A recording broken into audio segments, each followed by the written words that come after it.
Sebelumnya, analisis volumetri ini merupakan teknik analisis kuantitatif yang didasarkan oleh jumlah suatu zat kimia dalam larutan, yaitu di mana volume suatu larutan yang diketahui konsentrasinya supaya bereaksi sempurna dengan sejumlah larutan tertentu komponen cuplikan.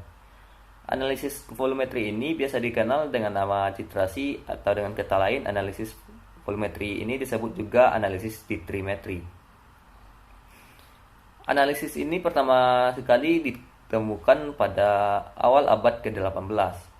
Perkembangan dan pemahaman metode titrimetri ini sangat memerlukan ilmu tentang stoikiometri, kesetimbangan kimia, serta ilmu termodinamika kimia.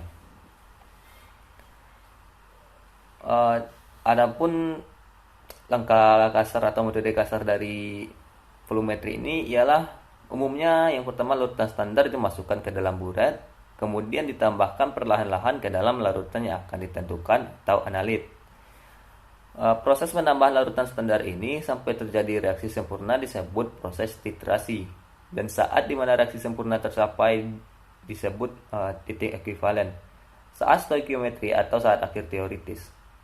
Saat ekuivalen ini dapat diketahui karena terjadinya suatu perubahan dalam larutan yang dapat disebabkan oleh larutan standarnya sendiri maupun pengaruh oleh larutan indikator yang ditambahkan, seperti larutan indikator phenolphthalein.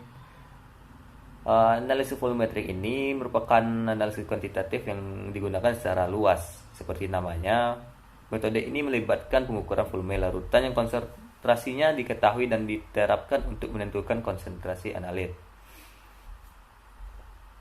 Dengan kata lain, mengukur volume zat kedua yang bergabung dengan zat pertama dalam proporsi yang diketahui atau dikenal sebagai analisis volumetrik atau titrasi.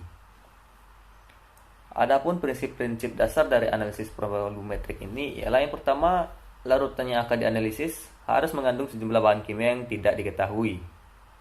Yang kedua, reaksi dengan konsentrasi yang tidak diketahui bereaksi dengan bahan kimia yang jumlahnya tidak diketahui dengan adanya indikator. Kebanyakan dalam prosedur percobaan ini menggunakan indikator phenolphthalein untuk menunjukkan titik akhir. Ini adalah titik di mana yang menunjukkan penyelesaian reaksi. Yang ketiga, volume lalu diukur dengan titrasi yang melengkapi reaksi antara larutan dan reagen. Yang keempat, volume dan konsentrasi reagen yang digunakan dalam titrasi menunjukkan jumlah reagen dan larutan. Yang kelima, jumlah bahan kimia yang tidak diketahui dalam volume spesifik larutan ditentukan oleh fraksi mol dari persamaan.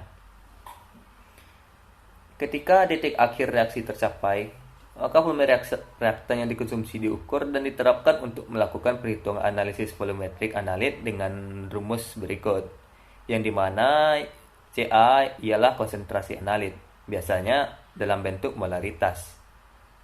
Ct merupakan konsentrasi titran yang biasanya dalam bentuk molaritas juga. Yang V besar merupakan volume titran yang digunakan, biasanya dalam liter. M merupakan rasio mol analit dan reaktan dari persamaan setara. Yang V ialah volume analit, biasanya dalam liter. Banyak titrasi non-asam basa membutuhkan pH konstan selama reaksi. Oleh karena itu, larutan penyangga dapat ditambahkan ke dalam bejana titrasi untuk mempertahankan nilai pH. Syarat-syarat yang harus dipenuhi dalam titrasi, yang pertama, ada reaksi yang berlangsung harus dengan cepat. Kadang-kadang reaksi dipercepat dengan cara pemanasan atau penambahan katalis.